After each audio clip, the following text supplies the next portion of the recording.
Meditation on spiritual strength. ఆత్మీయమైన బలమును గురించినటువంటి మన వాక్య ధ్యానాన్ని కొనసాగిద్దాము. We looked at Ephesians 3:16. ఎఫెసీయులకు రాసిన పత్రిక 3:16లో మనం చూచాం. Where Paul prays for the spiritual strength of believers. విశ్వాసుల యొక్క ఆత్మీయ బలం కోసమై ప్రార్థించినట్టు చూచాం. In Colossians 1:11 also he prays for the same thing. అదే విషయమై కొలస్సీ పత్రిక 1వ అధ్యాయము 11వ వచనములో కూడా అలాగే ప్రార్థించాడు. He says they need the spiritual strength to be patient and long suffering. వారు ఈ ఆత్మ సంబంధమైన బలము కలిగిన వారై ఓర్పును దీర్ఘశాంతాన్ని కలిగి ఉండే దాని కొరకు. Then what else we need this spiritual strength for? ఇంకా ఈ ఆత్మీయమైన బలము దేనికోసం? Come to Ephesians chapter 6. ఎఫెసీయులకు రాసిన పత్రిక 6వ అధ్యాయంలో మనం చూస్తే There is another context in which we need to exercise spiritual strength. ఆత్మ సంబంధమైన బలమును మనం వినియోగించవలసిన మరొక సందర్భం అక్కడ కనబడుతుంది. And verse 10. 10వ వచనం. Ephesians 6 and verse 10. 6వ అధ్యాయము ఎఫెసీ పత్రిక 10వ వచనం. Finally, my brethren, be strong in the Lord and in the power of his might. తుదకు ప్రభు యొక్క మహాశక్తిని బట్టి ఆయన యందు బలవంతులై ఉండుడి. Do you see three words again used here for strength? బలమును గురించినటువంటి 3 పదాలు ఇక్కడ ఉపయోగించబడ్డాయి. Strong, బలవంతులై ఉండండి, power of his might. మహాశక్తిని బట్టి, ఆయన యొక్క మహాశక్తిని బట్టి. Strong, శక్తివంతులు కావాలి, might and power. బలము, ఆయన మహాశక్తి. See, all mean the same thing, more or less. ఇవన్నీ కూడా ఒకే భావాన్ని ఇస్తున్నాయి. But Paul doesn't simply say just become strong. బలవంతుల కంటని ఊరికి అనకుండా దానికి ఉన్న ప్రాధాన్యత ఏందో నొక్కి చెప్తున్నాయి. He is writing to the believers in Ephesus. ఎఫెసీలో ఉన్న విశ్వాసులకు వ్రాస్తున్నాడు. Earlier in chapter 3 he prayed for them 3వ అధ్యాయంలో వారి కొరకు ప్రార్థించాడు. that they might be strengthened in the inner man.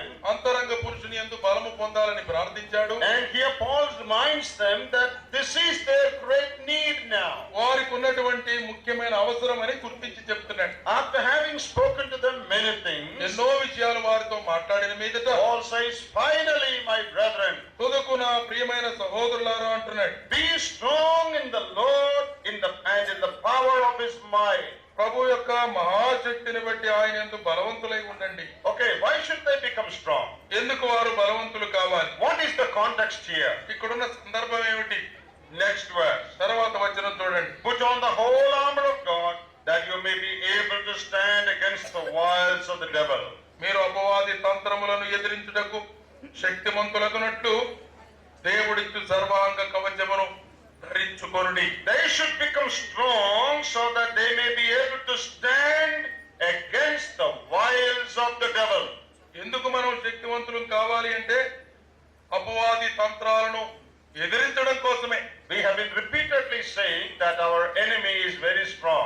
ఎన్నోసార్లు మనం చెప్పుకున్నాము మన శత్రువైన అపవాది చాలా బలవంతుడు అని. We are not saying that to praise him or lift him up.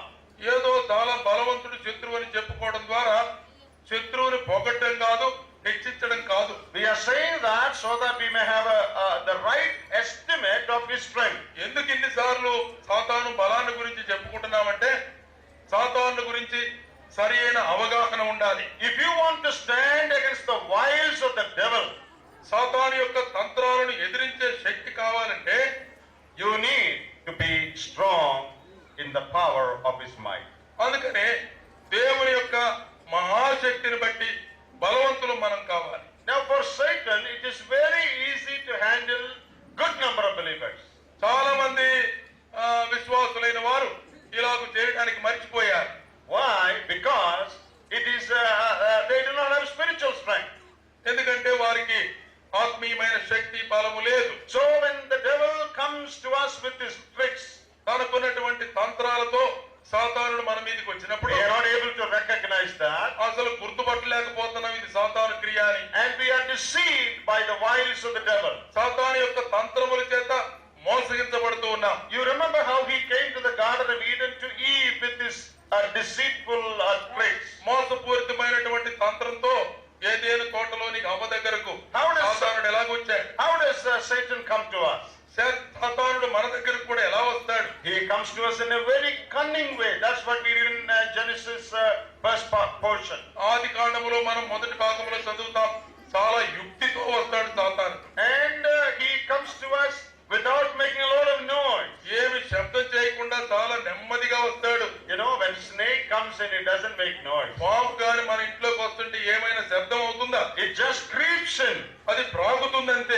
Then in the Garden of Eden, అలాగే ఏదేను తోటలో కూడా he came by questioning God's word. దేవుని యొక్క పనిని ప్రశ్నించడానికి సాతానుడు ప్రవేశించాడు. He says, has God really said this? దేవుడు నిజంగా మీకు ఈ మాట చెప్పాడా అన్నాడు. And then later he contradicts God's word. దేవుని యొక్క మాటను అధిగమించినట్టుగా మనం చూస్తున్నాం. You know, God had told them that the day that you shall eat of this fruit, you shall surely die. ఈ ఫలము దినమున నీవు నిశ్చయముగా సత్యదు అని దేవుడు వారికి చెప్తే, But Satan says, you shall surely not die. సాతానుడు అన్నాడు, మీరు చావనే చావరన్నాడు. Yeah, if you read that passage in Genesis, it's very clear. ఆది కాండములో ఆ మాటలు చాలా స్పష్టంగా ఉన్నాయి. God says, you shall surely die, and Satan says, you shall surely not die. దేవుడు చెప్పాడు మీరు నిశ్చయముగా సత్యదురు అని, సాతానుడు చెప్పాడు మీరు చావనే చావరని. So he comes cunningly, అందుకనే యుక్తితోటి వస్తున్నాడు he సాతానుడు. comes silently, నెమ్మదిగా శబ్దం లేకుండా వస్తాడు. he comes creating doubt concerning God's word in our mind. దేవుని వాక్యాన్ని బట్టినటువంటి అనుమానాలు రేపుతూ వస్తాడు. He comes contradicting, questioning God's word. దేవుని యొక్క వాక్యాన్ని ప్రశ్నించేవాడిగా వస్తాడు. And he comes to us drawing our attention to the beautiful things of this world. ఈ లోకములో ఉన్న అందమైన, ఆహ్లాదకరమైన, ఆకర్షణీయమైన వాటి మీదకి మన దృష్టి మరలిస్తాడు. He comes to Eve saying, come on, look at that beautiful fruit. అదిగో అందంగా కనిపించేటువంటి రమ్యమైన పండును చూడు అన్నాడు. You know, that fruit is good to eat. అది తినడానికి యోగ్యమైనదిగా ఉంది. It is nice to look at. చూడటానికి అందంగా కనిపిస్తుంది. So Satan draws Eve's attention to that nice little thing in the world. లోకములో ఉన్నటువంటి ఆ చిన్న అందమైన పండు మీదకి అవ యొక్క మనసును మరలించాడు సాతాను. Say, that is how Satan comes. సాతానుడు That is how he comes. ఆ విధంగా వస్తాడు. He doesn't, he draws our attention to the material things of this world that can give us some pleasure. లోకములో ఉన్నటువంటి భౌతికమైన వస్తువుల వైపు చూయించి ఆనందాన్ని ఇచ్చేమని చెప్తాడు. Then he comes to us questioning the love of God. దేవుని ప్రేమను గురించిన ప్రశ్న మన మీద వేయడానికి వస్తాడు. That is what he did in the Garden of Eden. Eden తోటలో సాతానుడు చేసిన పని అదే. You remember what he told Eve? ఆ అవ్వతో ఏం చెప్పాడు తెలుసా? You see, God knows that if you eat of this fruit, you will become like him. మీరు ఈ పండు తింటే వారి వలె మీరు అవుతారని, ఆయన వలె అవుతారని. God knows that you will get a lift, you will get a promotion. అవి తింటే మీరు హెచ్చించబడతారని దేవుడికి తెలుసు, అందుకే తినొద్దన్నాడు. God doesn't want that to happen. అలాగ జరగకూడదని దేవుడు కోరుకుంటున్నాడు. He is not interested in your promotion. నీ ప్రమోషన్ ఇవ్వడానికి దేవునికి ఇంట్రెస్ట్ లేదు. He doesn't want you to come up. నీవు పైకి రావడం దేవుడికి ఇష్టమే లేదు. That is why he said don't eat. అందుకే తినొద్దన్నాడు మిమ్మల్ని. See how cunningly he puts it? ఎంత యుక్తిగా కుయుక్తిగా మాటలు చెప్తున్నాడు చూసారా? God is not that good as you think. మీరు అనుకున్నంత మంచోడుగా దేవుడు. He doesn't love you as you think. మీరు అనుకుంటున్నట్టుగా ఆయన మిమ్మల్ని ప్రేమించడం లేదు. He doesn't want any good to come to you. మీకే మేలు జరగాలంటే ఆయనకి ఇష్టమే లేదు. That is why he said don't eat. అందుకే తినొద్దన్నాడు. These are all the wiles of the devil. అదిగో సాతానుడు కల్పించేటువంటి తంత్రాలు అవన్నీ. You think you can stand these wiles? ఆ సాతాను యొక్క తంత్రం నిలుస్తుంది అనుకుంటున్నారా? In our own strength, none of us can stand. మన యొక్క బలముతో సాతాను తంత్రాలు ఎదుర్కోలేం మనం. It is so easy to draw away our mind to the things of the world. లోకములో ఉన్నటువంటి ఆకర్షణల వైపు మన మనసును సులభంగా సాతాను తంత్రం ద్వారా తిప్పవేయబడవచ్చు. That which gives entertainment to our eyes. మన కన్నులకు ఆనందాన్ని ఇచ్చే అంశాలని, That which gladdens our heart. మన హృదయాలను ఆనందింపజేసే సంగతులు కావు. That which gives pleasure to our body. మన శరీరానికి ఆహ్లాదం ఇచ్చేవి కావు. That which gives pride of life. జీవితములో అతిశయాన్ని ఇచ్చేవి కావచ్చు. He shows such things before people. అటువంటి విషయాలనే సాతానుడు మన ముందు ఉంచుతాడు. He shows money. డబ్బు చూపిస్తాడు. He shows position. ఆస్తి పాస్తులు He చూపిస్తాడు. shows fame. పేరు ప్రఖ్యాతులు చూపిస్తాడు.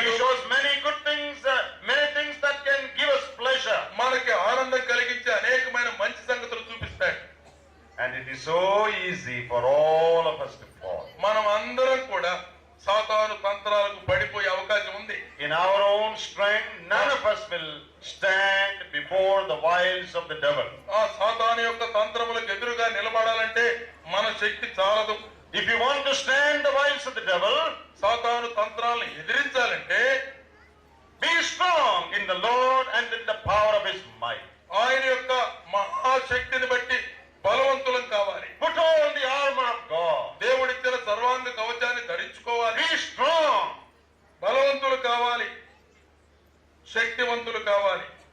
Then you can withstand temptation. అప్పుడు మాత్రమే శోధన జయించగలుగుతాం. Otherwise you can't. లేకపోతే మనం చేయలేం. You remember Joseph? యోసేపుని గురించి ఆలోచన చేస్తామా? He was a young man, unmarried. పెళ్లి కానిటువంటి యవనుడుగా ఉన్నాడు.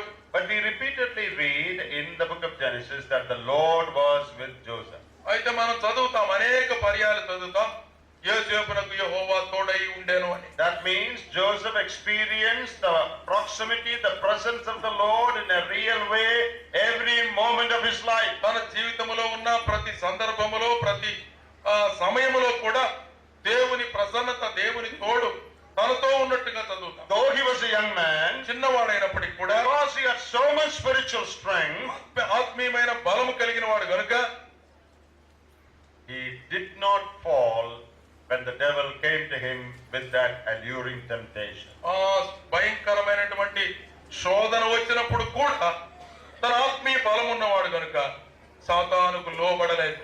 Potiphar's wife tempted him. Potiphar భార్య అతనిని శోధించింది. I don't know if you have carefully read that passage in Genesis. ఆదికాండ గ్రంథములో ఆ భాగాన్ని మీరు జాగ్రత్తగా చదివారో లేదు.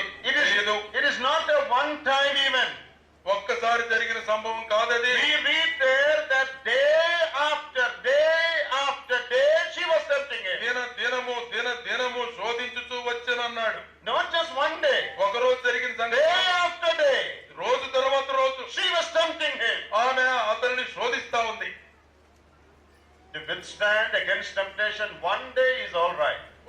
మొదటి రోజు ఒక రోజు అయితే పర్వాలా, ఆ శోధన ఎదురుగా నిలబడ్డారు. But when that comes repeatedly, పదే అదే శోధన వస్తా that ఉంటే, too from his master's wife, అది తన యజమానుని భార్య దగ్గర నుంచి వస్తా ఉంటే is it easy to withstand? నిలబడగలుగుతాడని మీరు అనుకుంటారా? No. సొంత బలం అయితే నిలబడలేడు. But David withstood. Joseph did withstood. యోసేపు నిజంగా ఎదిరించి నిలబడగలిగాడు. How? ఎలాగున? He had inner strength. తనకు అంతరంగంలో శక్తి ఉంది. How do you know that? ఎలాగ తెలుస్తుంది మనకి? Look at the sentence that Joseph tells her. ఆ యోసేపు చెప్పినటువంటి మాట మనం గమనిస్తే, When she said, "Oh, there is nobody around. ఎవరు మనలను చూచేది లేదు ఇక్కడ. No one will find out. ఎవరు మనలను గమనించరు. Come on, enjoy life." ఆ జీవితంలో ఆనందపడదాం రా అంటుందామె. You know what he said? ఆయన ఏమన్నాడు తెలుసా? How can I do this wicked thing and sin against my God? ఎంత ఘోరమైన కార్యమును నా దేవుడైన యెహోవా దృష్టికి నేను ఎలాగ చేస్తాను, పాపం మూట కట్టుకుంటానన్నాడు. Nobody is there in the room to see what they are doing. ఆ ఉన్న గదిలో ఎవరు చూసేవారు లేరు. Joseph's mother died long ago. ఆ యోసేపు యొక్క తల్లి ఎప్పుడో చనిపోయింది. Joseph's father is sitting in another land. అదిగో ఇంకొక దేశంలో తండ్రి గారు ఉన్నారు. All Joseph's brothers and relatives, none of them are there in Egypt. యోసేపు యొక్క సోదరులు గాని బంధువులు గాని ఎవరు దగ్గరలో లేరు. He will not lose his testimony if he sins there. ఒకవేళ పాపం చేసినా తన సాక్ష్యం పోద్దని భయపడాల్సిన పని లేదు. Nobody is going to find out. ఎవరు దాన్ని కనుగొనలేరు. There is nobody in the vicinity. ఎక్కడ దగ్గరలో కూడా చూసేవాళ్ళు ఎవరు Then లేరు. why don't you sin? That's what she is asking.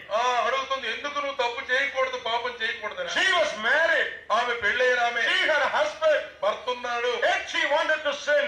అయితే పాపం చేయాలని ఇంకా కోరుకుంటుంది. Joseph was unmarried.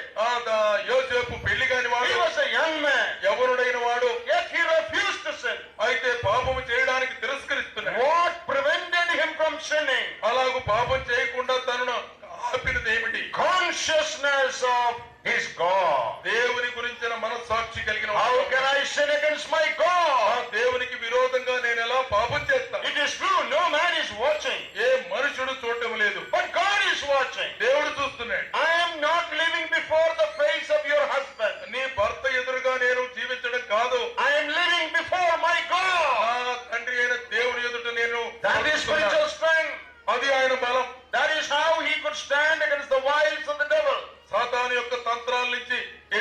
చేయడానికి తనకున్న బలం అది. And there you read another thing. ఇంకొక పని చేశాడు. Not only that he did not sin with her. ఆమెతో పాపము చేయడం మాత్రమే కాకుండా He refused even to sit with her. ఆమెతో కనీసం దగ్గర కూర్చోటానికి కూడా ఒప్పుకోలేదు. The Bible says that. వాక్యం చెప్తుంది. Not only that he did not sin with her. ఆమెతో పాపము చేయలేదు. He refused even to sit by her side. ఆమె పక్కన కూర్చోటానికి కూడా యోసేపు ఒప్పుకోలేదు. Oh, what a young man he was. ఎంత అద్భుతమైనటువంటి యవ్వనుడండి ఇతడు. Not an old man. ముసలోడు కాదు. Not a very mature man. ఏదో పరిణితి చెందినవాడు He's a కాదు. young man. యవ్వనుడైన వాడు. But a young man with spiritual strength inside. ఆత్మ సంబంధమైన బలము కలిగిన వాడు అంతరంగంలో. When she grabbed him, అతన్ని పట్టుకొని లాగింది. he lost his coat. తన పైనున్న వస్త్రాన్ని కూడా విడిచిపెట్టుకున్నాడు. But he kept his character. తన యొక్క గుణాన్ని శీలాన్ని కాపాడుకున్నాడు. He lost his coat but kept his character. తన పై వస్త్రాన్ని పోగొట్టుకున్నాడు గాని శీలమును కాపాడుకున్నాడు. If you lose your coat, you can stitch another one. ఒకవేళ మన కోటు పోయిందనుకో, వస్త్రం పోయిందనుకో, ఇంకోటి కొనుక్కోవచ్చు. There are tailors all around. Coat టైలర్లు చాలా మంది ఉన్నారు. They will stitch you another one. నీకు ఇంకోటి కుట్టిగలరు. But if you lose your character, నీ యొక్క శీలం పోతే there's no tailor that can stitch it దాన్ని back for you. కుట్టివ్వగలిగిన టైలర్ మనకి ఊరు లేదు. Dear brothers, ప్రియమైన సోదరులారా, dear sisters, సోదరిలారా, if you lose your character, నీ యొక్క గుణాన్ని శీలాన్ని if పోగొట్టుకుంటే, you lose your purity, నీ పవిత్రతను పోగొట్టుకుంటే nobody can stitch that back for you. నీ కొరకు దాన్ని తిరిగి కుట్టివ్వగలిగిన వారు ఎవరు లేరు. Flee from sin. పాపము నుండి పారిపోవాలి. Flee from youthful lust. David advised Timothy. యవ్వనేచ్ఛల నుండి నీవు పారిపోమని పౌలు తిమోతికి హెచ్చరిక చేస్తున్నాడు. What is youthful lust? యవ్వనేచ్ఛలు అంటే ఏమిటి? Oh, many times you think youthful lust is the lust that young people have. యవ్వనేచ్ఛలు అంటే యవ్వనస్తులకు ఉండే కోరికలని అనుకుంటారు. That's not right. అది కరెక్ట్ కాదు. It is the lust that begins when you are young and continues with you till your old age. యవ్వనములో ప్రారంభమైన నీ శరీర కోరిక వృద్ధాప్యం వరకు కొనసాగించే దాన్ని యవ్వనేచ్ఛ అంటారు. Youthful lust does not end when you are 50 or 60. మీరు యవ్వనేచ్ఛలు ఇంకా ఉడికిపోయి అని 50 సంవత్సరాలు 60 సంవత్సరాలు వచ్చి అయిపోద్ది అనుకోబాకండి. It begins when you are young. నీవు యవ్వనుడిగా ఉన్నప్పుడు ఆ ఇచ్చలు ప్రారంభమయ్యాయి. But it continues with you till you die. నీవు మరణించేంత వరకు కూడా అవి కొనసాగుతాయి. So let no old man say, oh, I have no youthful lust. నేను ముసలోండి కదా, నాకు యవ్వనేచ్ఛలు ఆడుంటే అనబాకండి. Even when our body is incapable of sinning, our mind is capable of sinning. శరీరం ఒకవేళ పాపం చేయడానికి సామర్థ్యం లేకపోయినా మనసుకు మాత్రం సామర్థ్యం ఉంటుంది. Am I right? అవునా కదా? You may not be able to sin with your body because your body is weak. నీ శరీరం బలహీనమైపోయింది, పాపం చేయడానికి సరైనదిగా లేదు. But even when you are 100, you can sin with your 100 mind. ఏళ్ల వయసు వచ్చినా కూడా మనసులో పాపం చేయొచ్చు. Keep away from sin. పాపము నుంచి పారిపోవాలి. To stand against the wiles of the devil. అపవాది యొక్క తంత్రములను ఎదిరించుటకు శక్తి పొందాలి. Don't say, I have become an old man, now I can handle the devil. నేను ముసలోడిని అయిపోయాను కాబట్టి సాతాను నన్ను ఏం చేయలేడు అనుకోబాకండి. You cannot. నువ్వు అట్లా అంతానికి లేదు. You need spiritual strength. నీకు ఆత్మీయమైన బలము ఖచ్చితంగా కావాలి. All of us need spiritual strength to stand against the wiles of the devil. సాతాను యొక్క అపవాది తంత్రములను ఎదిరించడానికి మనలో ప్రతి ఒక్కరికి బలం అవసరం. Therefore God says, అందుకే దేవుడు అంటున్నాడు, be strong in the Lord and in the power of his might. అదుగో అపవాది యొక్క తంత్రములను ఎదిరించుటకు శక్తివంతులు కావాలి అంటున్నాడు. Come to Philippians chapter 3. ఫిలిప్పీయులకు రాసినటువంటి పత్రిక 4వ అధ్యాయం And verse 13. 4వ అధ్యాయము 13వ వచనం. Here is another situation, another context where we need spiritual strength. మరొక సందర్భంలో ఇక్కడ దేవుడు బలాన్ని గురించి తెలియజేస్తున్నాడు. 4 and verse 13. 13వ వచనం. Here Paul is writing to the believers in Philippi. ఫిలిప్పీలో ఉన్నటువంటి విశ్వాసులకు పౌలు భక్తుడు రాస్తున్నాడు.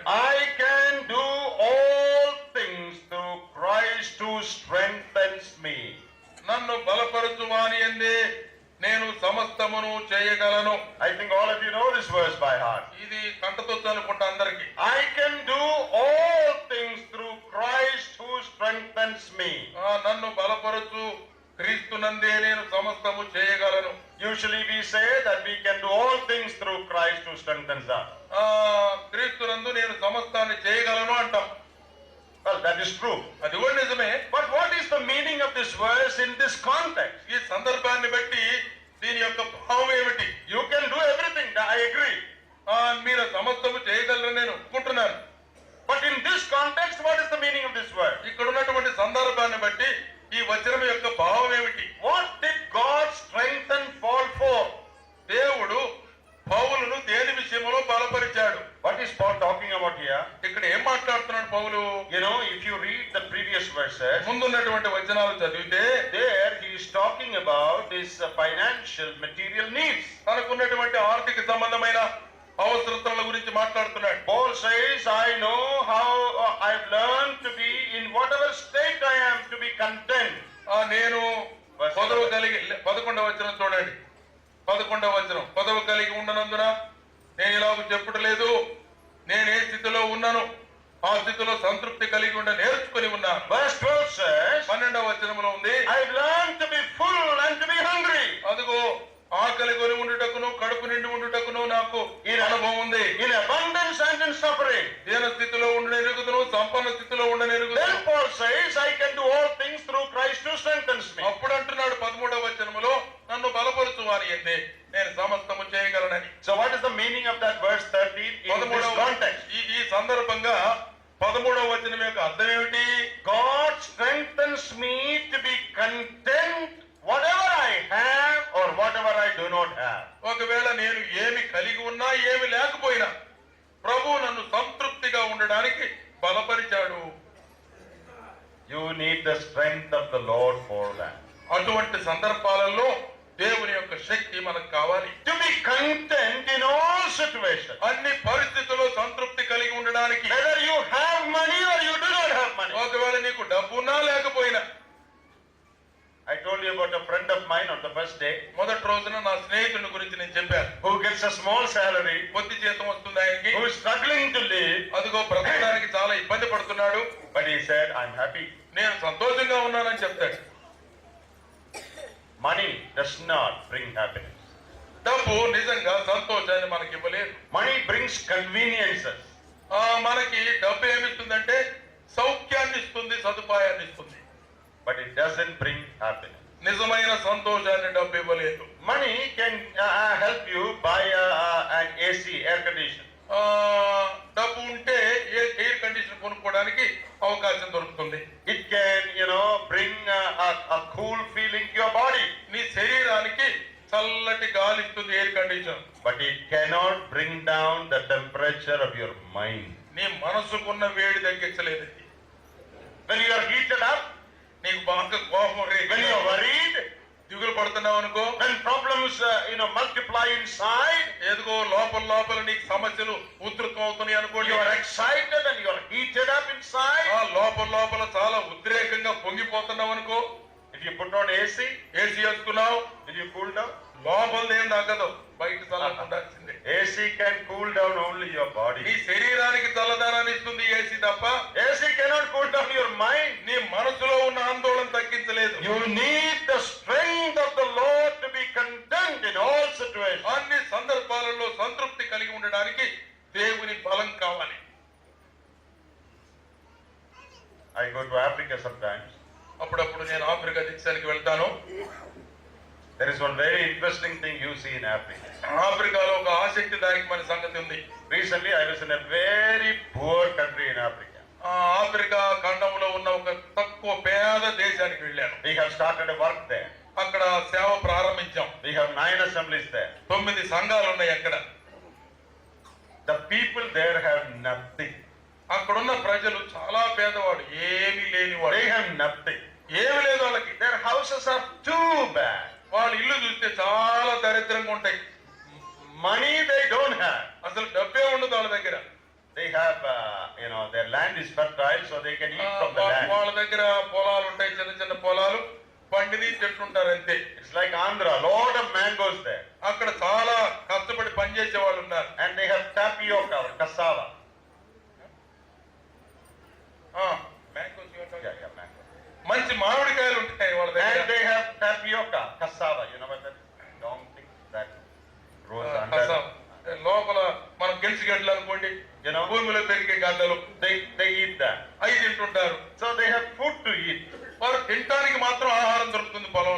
they have malaria, వాళ్ళకి మలేరియా జ్వరాలు, they have typhoid. టైఫాయిడ్ జ్వరం వస్తుంది. No money to buy any medicine. ఏ మందులు కొనుక్కోవడానికి వాళ్ళ దగ్గర డబ్బు ఉండదు. No money to buy mosquito net. దోమ తెరలు కొనుక్కోవడానికి డబ్బు ఉండదు. No light. No electricity. Current లేదు. No electricity. ఎలక్ట్రిసిటీ లేదు. They have nothing. ఏమీ లేదు వాళ్ళ దగ్గర. But they are very happy. కానీ వాళ్ళు మాత్రం బలి సంతోషంగా ఉంటారు. I'm telling you the truth. సత్యం ఏందో చెప్తున్నా చూడండి. They are very happy. వాళ్ళు చాలా సంతోషంగా ఉంటారు.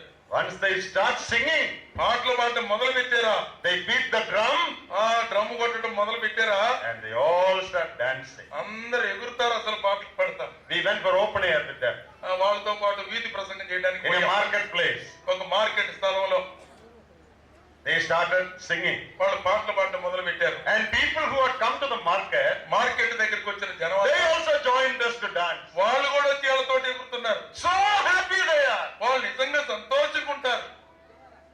Especially the believers. విశ్వాసులు మరీ ఎక్కువ సంతోషం. They have nothing. ఏమి లేదు వాళ్ళ దగ్గర.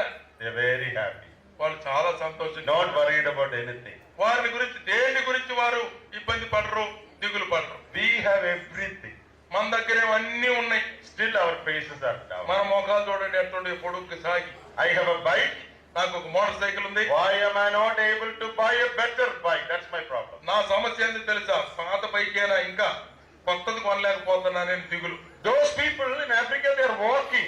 కొంతమంది ఏమో నడుస్తున్నారు చాలా సంతోషంగా. 30 kilometers, 20 kilometers, they will just అక్కడ walk. ఉన్నటువంటి ఆ ప్రజలు 30-40 కిలోమీటర్లు నడుస్తారు Very happy. చాలా సంతోషంగానే. They are cycling. వాళ్ళు సైకిల్ దొక్కుతారు. They have cycle taxi. ఆ సైకిల్ ట్యాక్సీ అని ఉంది వాళ్ళకి. If you have a cycle, నీకు ఒక సైకిల్ ఉంటే you put an additional seat behind it, దానికి ఒక సీట్ ఒకటి బిగించుకొని and you get people on the back seat. వెనక సీటుకి చాలా మంది కూర్చోబెట్టుకొని They will pay you some little money. ఏదో చిన్న డబ్బులు ఇస్తారట. So that cycle is taxi. called cycle taxi. ఆ సైకిల్ కి పెద్ద సీటు పెడితే సైకిల్ ట్యాక్సీ. Very happy. సంతోషంగా ఉన్నారు. We have everything, మనకేమన్నీ ఉన్నాయి. but we have complaints. మనకెన్నో కంప్లైంట్స్, ఫిర్యాదులు ఉన్నాయి. What is Paul saying here? పౌలు ఏమంటున్నాడు ఇక్కడ, Whether I have or I do not have, నాకు ఉన్నా లేకపోయినా I'm happy. నేను సంతోషంగా ఉన్నాను. Why? ఎందుచేత, Because the Lord is strengthening me. ప్రభు నన్ను బలపరుస్తున్నాడు అన్ని సమయాలలో. I can be content in all situations because of the strength I receive from the Lord. దేవుని యొద్ద నుంచి నేను పొందే శక్తిని బట్టి అన్ని సందర్భాలలో నేను సంతృప్తిగా ఉండగలుగుతున్నాను. Why is it that we are not happy? ఎందుకు మనం సంతృప్తిగా ఉండలేకపోతున్నాం, సంతోషంగా ఉండలేకపోతున్నాం? Why is it that we are full of complaints? ఎందుకు మనం అనేక ఫిర్యాదులు చేసుకుంటా ఉన్నాం? Why do we always talk about what we do not have? ఏమి లేవో దాని గురించే మనం ఎందుకు ఆలోచిస్తాము? Because the strength of the Lord is not there in us. మనలో దేవుడిచ్చే ఆ శక్తి, ఆ బలము లేనందువలన. You know, there was a man whose shoes had worn out. ఒక వ్యక్తి యొక్క బూట్లు బాగా పాడైపోయి, Became very old shoes. పాత బూట్లు అయిపోయి All worn out and broken. అంతా చినిగిపోయి పాడైపోయి. And he was asking the Lord, ప్రభువుని అడుగుతున్నాడంట, Lord, why are you not giving me money to buy a new pair of shoes? దేవా కొత్త బూట్లు కొనుక్కోవడానికి నాకు డబ్బులు ఇవ్వలేదు ఎందుకు? So many days I am walking with this broken shoe. ఇదిగో ఈ చినిగిపోయిన బూట్లతోటే నేను Why you are not giving money for buying a new one? కొత్త వాటిని కొనుక్కోవడానికి డబ్బు ఇవ్వడం He లేదయ్యా. was always complaining to God that God is not giving money to buy a new shoe. కొత్త బూట్లు కొనుక్కోవడానికి దేవుడు డబ్బు ఇవ్వలేదని ఒకటే ఫిర్యాదు అడుగుతానే ఉన్నాడు. One day when he was walking down the road, ఒక రోజు ఆ రోడ్లో నడిచిపోతుంటే he saw a man without legs. కాళ్ళు లేని ఒక ఆయన దోపుకుంటా వస్తున్నాడంట. That day he stopped complaining about shoes. అది చూసిన తర్వాత ఇంకా షూస్ గురించి ప్రార్థన చేయడం మానేశాడు. He said, Lord, at least I have legs. ప్రభువా నాకు కనీసం కాళ్ళన్నా ఉన్నాయి, This man doesn't have legs. ఆ మనిషికి కాళ్ళు కూడా లేవయ్యా. That day he stopped complaining. అందుకని నాకు ఇది లేదని దేవుని మీద ఫిర్యాదు చేయడం. Very often we are complaining about what we do not have, మనకి ఏమి లేవో దాని గురించి ఫిర్యాదు చేసేటప్పుడు but we do not thank God for what we have. మనం ఉన్న వాటిని బట్టి దేవునికి స్తోత్రం చెప్పడం లేదు. Oh, let me say about few words about Africa again. Africa దేశాన్ని గురించి మరొక మాట చెప్తాను. If you go and see the situation of people there, అక్కడ ఉన్నటువంటి ప్రజల పరిస్థితి చూస్తే very, very pitiable situation. ఎంత దయనీయమైన పరిస్థితితో. As I said, they have nothing. అసలు చెప్పాలంటే వాళ్ళ దగ్గర ఏమీ లేదు. Compared to them, వారితో పోల్చుకుంటే we are far, far better in India. మనం వారికంటే ఎంతో బాగున్నాం భారతదేశంలో. We may not be rich, మనం ధనవంతులం but కాకపోవచ్చు, compared to many people in different parts of the world, ప్రపంచంలో ఉన్న అనేక దేశాలలో ఉన్న ప్రజల కంటే పోల్చుకుంటే we are far better. మనం చాలా మంచి స్థితిలోనే ఉన్నట్టు. When they come to the meeting, వారు మీటింగ్ వస్తారు, the women cannot cover their bodies properly. సరిగ్గా పాపం ఆ స్త్రీలకు కప్పుకోవడానికి బట్టలు కూడా ఉండవు. The children wear all broken, torn shirts. వాళ్ళు పిల్లలు వేసుకునే బట్టలు చూస్తే అన్ని చిల్లులు పడి చిరిగిపోయిన చొక్కానే.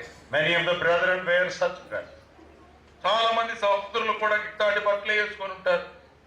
When we come back from Africa, Africa దేశాల నుంచి మేము తిరిగి వచ్చేటప్పుడు most of our pant and shirt and all we give away and come back.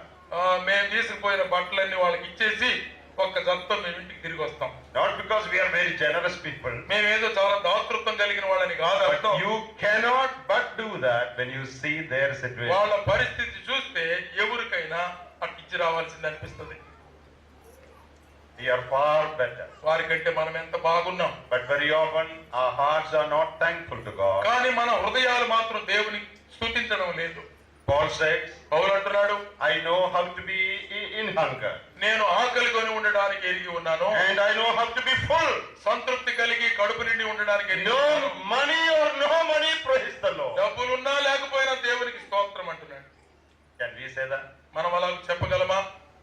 We can say that only we are strengthened by the Lord. ప్రభువు చేత మనం బలం పొందుకుంటే తప్ప ఆ మాట మనం చెప్పలేము. You know, there was a man who was always very happy in the Lord. ఆ ప్రభువులో ఆనందించే ఒక వ్యక్తి ఉన్నాడు. He was always saying, praise the Lord, praise the Lord. ఆయన ఎప్పుడు చెప్తుంటాడు, దేవానికి స్తోత్రం స్తోత్రం అంటుంటాడు. And he would shout it, not just say it చిన్నగా slowly. చెప్పడం కాదు, పెద్ద పెద్దగా అరుస్తాడు. In the midst of the meeting, he would shout and say, praise the Lord. ఆ మధ్యలో మీటింగులు లేచి దేవానికి స్తోత్రం అంటాడు. If the preacher says something about God's goodness or love, he cannot sit there. He will jump up and say, praise the Lord. ఆ బోధకుడు గాని దేవుని ప్రేమను గురించి ఒక మాట చెప్పగానే కూర్చోలేడు, ఆయన లేచి దేవునికి స్తోత్రం అంటాడు. And the people in the church, including the pastor, did not like that. ఈయన మధ్య మధ్యలో లేచి స్తోత్రం చెప్పడం జనానికి ఎవరికి ఇష్టంగా లేదు, పాస్టర్ గారితో సహా. And they were disturbed by it. ఈ ఏంద్ర ఈయనంత గలిబిలి చేస్తాడు అనుకుంటున్నారు. And their bishop was coming. That's a denominational church. వేరే డినామినేషన్ చర్చ్ అండి, బిషప్ వస్తున్నాడు అంట ఆ రోజు. And the pastor told this man, when the bishop comes, please keep quiet. Bishop గారు వచ్చినప్పుడు నువ్వు ఇట్టు గోల్ చేయొద్దు ఇక. When the bishop in the stage, don't make any noise. మీరు ఏ శబ్దం చేయడానికి లేదండి బిషప్ గారు చేతి మీదకి వస్తే. Keep quiet. మౌనంగా ఉండాలి. If you keep quiet, నువ్వు మౌనంగా ఉంటే I will give you a new coat. నీకు కొత్త కోట్ ఇస్తా. He was a poor man. పేదవాడు. Don't say even one praise the Lord. ఒక్కసారి కూడా దేవునికి స్తోత్రం అనకూడదు. Keep quiet. మౌనంగా ఉండాలా. When the bishop is gone, bishop వెళ్ళిపోయిన తర్వాత I will give you a new coat. నీకు కొత్త కోట్ ఇస్తా. That man said, okay. సరేనండి అన్నాడు. And the bishop came, bishop వచ్చాడు. and the man was sitting. అక్కడ ఎదురు కూర్చున్నాడు ఆయన. He was trying to control himself. తను కంట్రోల్ చేసుకోవడం కష్టంగా ఉంది. When the bishop says some good spiritual point, ఆత్మ సంబంధమైన మంచి మాటలు బిషప్ గారు oh, చెప్పారు. this man feels like saying, praise the Lord. చెప్తే బాగుండు అనుకుంటాడు, దేవా స్తోత్రం. Oh, but then he thinks, oh, I will lose my coat. నాయన ఇంకా చెప్పినట్టు కోటు పోతే, I am very poor man. A coat is good for me. నేను అసలే పేదోడిని, కోటు వస్తే బాగుండు And he అనుకుంటాడు. is controlling himself, thinking about the coat. అందుకని కోటుల గురించి ఆలోచిస్తా స్వాధీనంలో ఉంచుకుంటున్నాడు. Many times he was about to jump, but then he controlled himself. చాలా సార్లు ఎగురుదాం అంటున్నాడు, ఆగిపోతున్నాడు. But the bishop went on with a very good message, మంచి వాక్యం చెప్పాడు బిషప్ గారు. speaking about the love of God. దేవుని ప్రేమల గురించే ప్రసంగించాడు ఆయన. And when the bishop went on to explain that, దాని గురించి వివరిస్తున్నప్పుడు this man could not control himself anymore. అసలు ఇక అతను కంట్రోల్ ఉండలేకపోయాడు. ఆ మంచి He jumped up and said, పైకి లేచి అన్నాడు, coat or no coat, praise the Lord. Coat ఉన్నాయి లేకపోని దేవునికి స్తోత్రం అన్నాడు. Coat or no coat, praise the Lord. Coat ఉన్నా లేకపోయినా దేవునికి That is spiritual strength. అది ఆత్మీయమైన బలం అంటే ఉన్నా లేకపోయినా. Whether I get the coat or do not get it doesn't matter. ఇచ్చాడు ఇకపోతే తర్వాత సంగతి. That is what Paul is saying. పౌలు అలా చెప్పడం లేదు. Coat or no coat, praise the Lord. Praise the Lord అంటున్నాడు ఆయన. కోటు ఉన్నా లేకపోయినా, Poverty or riches, praise the Lord. సంపద ఉన్నా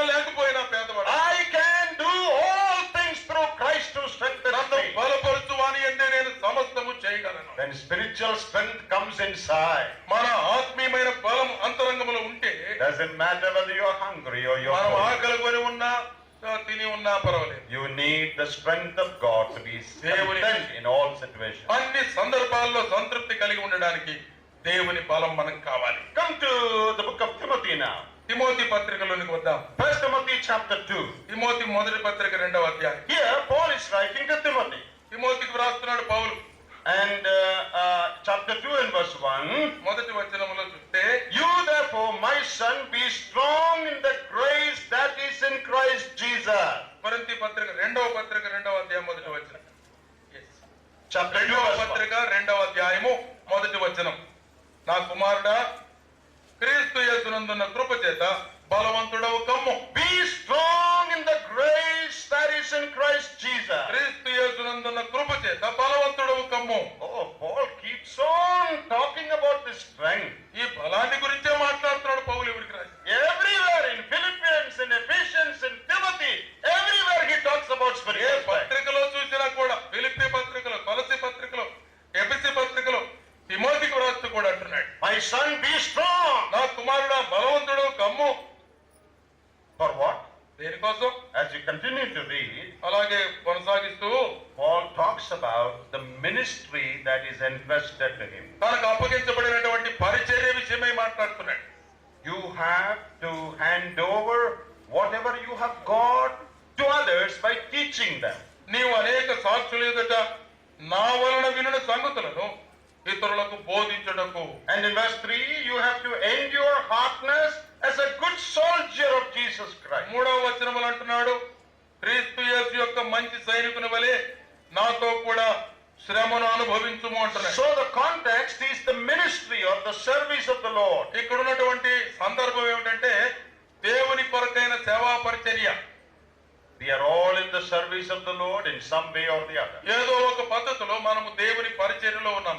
All sisters and brothers, we are serving the Lord. సోదరులైన దేవుని సేవలో ఉన్నాం. But there are some evangelists and elders here who are in full-time service of the Lord. కొంతమంది సేవకులైన వారు, సంఘ పెద్దలైన వారు పూర్తి సమయాన్ని సేవకే వినియోగిస్తున్నారు. For you also this is very relevant. మీకు కూడా ఇది చాలా అవసరమైన మాట గమనించండి. In order to do your ministry properly, మీకు అప్పగించబడినటువంటి సేవను సరిగ్గా చేయాలి అంటే, in order to endure hardness as a good soldier of Jesus Christ, క్రీస్తు యేసు యొక్క మంచి సైనికుని వలె శ్రమ అనుభవించాలి అంటే you need spiritual strength. నీకు ఆత్మ సంబంధమైన శక్తి బలము కావాలి. Please read another verse. మరొక వచనం చదువుదాం. 2 Timothy 2వ తిమోతి పత్రిక chapter 4 4వ అధ్యాయం verse 17. 17వ వచనం గమనించండి. 16 and 17. 16, 17 రెండు చదువుదాం. At my first defense, no one stood with me, but all forsook me. May it not be charged against them, but the Lord stood with me and strengthened me, so that the message might be preached fully through me, and that all the Gentiles might hear. నేను మొదట సమాధానము చెప్పినప్పుడు ఎవడును నా పక్షంగా నిలవలేదు. అందరూ నన్ను విడిచిపోయి ఇది వారికి నేరముగా ఎంచబడకుండును గాక. అయితే నా ద్వారా సువార్త పూర్ణముగా ప్రకటింపబడు నిమిత్తమును అన్ని జనులందరూ దాని విను నిమిత్తమును ప్రభు నా ప్రక్కన నిలిచి నన్ను బలపరచెను గనుక నేను సింహము నోట నుండి తప్పించబడి తిని. In chapter 2 Paul says, 2వ అధ్యాయంలో పౌలు అంటున్నాడు, in order to endure hardness in the ministry of the Lord, దేవుని యొక్క పరిచర్యలో శ్రమ అనుభవించే దానికోసమై, in order to do your ministry properly, నీవు చేయవలసిన సేవ చక్కగా చేయడం be కోసమై strong. బలవంతుడు కావాలి. And here in chapter 4, 4వ అధ్యాయంలో అంటున్నాడు, again the context is the service of the Lord. దేవుని యొక్క పరిచర్య ఇక్కడ సందర్భం కూడా. You know, in my first defense, all forsook me. నేను మొదట సమాధానం చెప్పినప్పుడు But the Lord, ఎవడు నా పక్షంగా లేరు, అందరూ but the పారిపోయారు. Lord stood with me and strengthened me, కానీ నా ప్రభు నా ప్రక్కన నిలిచి నన్ను బలపరిచాడు, so that the message could be preached fully through me. అందుకని నా ద్వారా సువార్త పూర్ణముగా ప్రకటించబడింది. That means because of the Lord's strength, I was able to accomplish fully what the Lord wanted to accomplish through me. దేవుడు నన్ను బలపరిచాడు కనుక నా ద్వారా ఏమి పరిచర్య జరగాలో అది జరిగేటట్లుగా దేవుడు సహాయం చేశాడు. Yes, there are times when all forsake us. అందరూ మనల్ని విడిచే సందర్భాలు రావచ్చు. Especially if you are in the ministry of the Lord. దేవుని సేవలో ఉన్న వారికి ఇట్టి అనుభవాలు ఉంటాయి. There are times when people forsake you. ప్రజలు నిన్ను విడిచిపెట్టి వెళ్ళిపోతారు. When you will have to stand alone for the truth. సత్యం కోసం నువ్వు ఒక్కడివే ఒంటరిగా నిలవలసిన When పని. you may feel lonely. ఒంటరిగా ఫీల్ అవ్వచ్చు. But in the midst of that, కానీ అటువంటి పరిస్థితుల్లో కూడా the strength of the Lord can enable you to fulfill the ministry God has given you. దేవుని యొక్క బలము చొప్పున ఆయన ఇచ్చిన కృప చొప్పున నీకు అప్పగించిన పనిని ధైర్యంగా చేయగలవు. How strengthening that is. అలాగున దేవుడు బలపరుస్తున్నాడు. ఎంత మంచి మాట, How comforting that is. ఎంత ఆదరణ కలిగించే మాట.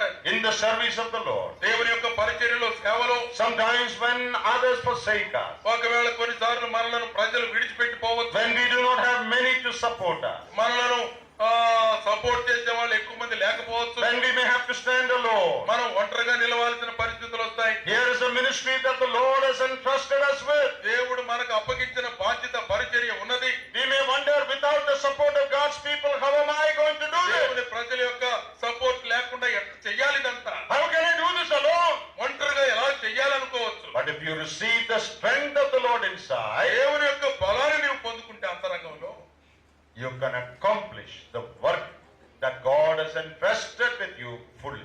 దేవుడు నీకు అప్పగించిన పనిని సంపూర్ణంగా చేయడానికి శక్తివంతుడు అవుతావు.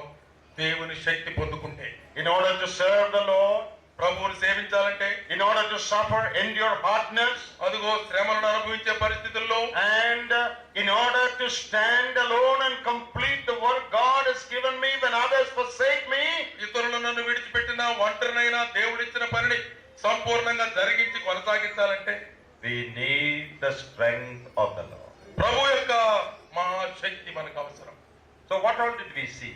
ఏం చూసాం మనం ఇప్పటి వరకు? In Ephesians 3 we saw ఎఫెసీ పత్రిక 3లో చూసాం we need to be strengthened in the inner man. అంతరంగ పురుషుడు బలవంతుడు కావాలని చూసాం. Colossians 1:11 we saw కొలస్సీ 1:11లో చూసాం we need to become strong so that we may be patient and long suffering. మనము అంతరంగములో బలం పొందుకుంటే ఓర్పు కలిగిన వారమై దీర్ఘశాంతం కలిగిన వారమై ఉంటామని. In Ephesians 6 we saw ఎఫెసీ పత్రిక 6వ అధ్యాయంలో చూసాం in order to stand against the wiles of the devil we need to be strong. సాతాను యొక్క తంత్రములను ఎదిరించడానికి మనము దేవుని శక్తిని పొందుకోవాలి. In Philippians 4:13 we saw Philippi పత్రిక 4:13లో చూసాం in order to be content and satisfied in all situations we need the strength of God. అన్ని సందర్భాలలో సంతృప్తి కలిగి ఉండాలి అంటే దేవుని యొక్క మహాశక్తిని మనం పొందుకొని ఉండాలి. In 2 Timothy 2:1 we saw 2వ తిమోతి పత్రిక 2వ అధ్యాయం 1వ వచనంలో చూసాం in order to do our ministry, మన సేవా పరిచర్య కొనసాగించాలి. in order to endure hardness as a soldier of Jesus Christ, యేసుక్రీస్తు యొక్క మంచి సైనికుని వలె శ్రమ అనుభవించి పోరాడాలంటే we need to become strong in the Lord. క్రీస్తు యేసునందు బలవంతులం కావాలి. And 2 Timothy 4:17 2వ తిమోతి పత్రిక 4:17లో in చూసాం the midst of adverse situation, ఆ దారుణమైన మరి పరిస్థితుల్లో కూడా when people forsake us, ప్రజలు నిన్ను విడిచిపెట్టినప్పుడు, when we may have to stand alone, ఒంటరిగా నిలవలసిన పరిస్థితి వచ్చినప్పుడు, in order to fulfill whatever God has given to us, దేవుడు మనకు అప్పగించిన ఆ పనిని నెరవేర్చాలంటే we need the strength of the Lord. దేవుని యొక్క బలం మనకు కావాలి. Dear brothers and sisters, ప్రియమైన సోదరి సోదరులారా, our greatest need is not money. ఈ రోజుల్లో మనకు ముఖ్యమైన అవసరం డబ్బు కాదు. Our greatest need is not convenience. మనకు సౌకర్యాలు కాదు ఇప్పుడు కావాలి. Our greatest need is not health. మనకు ఆరోగ్య విషయం కాదు ముఖ్యం. Those things are good things, no doubt. మంచియే కాదని నేను అనడం లేదు, But కానీ they are not the most important thing. అది ముఖ్యమైన అతి ప్రాముఖ్యమైన సంగతి కాదు. Our greatest need is strength in the inner man. అతి ప్రాముఖ్యమైన అవసరత ఏమిటి మనకంటే How can we అంతరంగ పురుషుడు బలం పొందాలి. how can we gain this strength? ఎలాగో నీ బలం మనం పొందగలం? By the help of the Spirit of God. దేవుని యొక్క ఆత్మ చేతనే ఈ సహాయం మనం As పొందాలి. I yield daily to the promptings of the Holy Spirit in my heart, పరిశుద్ధాత్మ దేవుడు నాలో నివాసం చేసి హెచ్చరిస్తూ ఉన్న మాటలకు లోబడటం ద్వారా, as I obey each and every sensitive promptings of the Holy Spirit, పరిశుద్ధాత్మ దేవుడు మనల్ని నడిపిస్తున్న ప్రతి మాట చొప్పున విధేయులు కావడం ద్వారా, also as I yield my life totally to the fullness of the Holy Spirit, పరిశుద్ధాత్మ దేవుని యొక్క స్వాధీనములోనికి సంపూర్ణంగా నా జీవితాన్ని అప్పగించుకోవడం ద్వారా, as I obey Him in every point, ప్రతి విషయంలో కూడా ప్రభువుకు లోబడటం ద్వారా, also by obeying the word of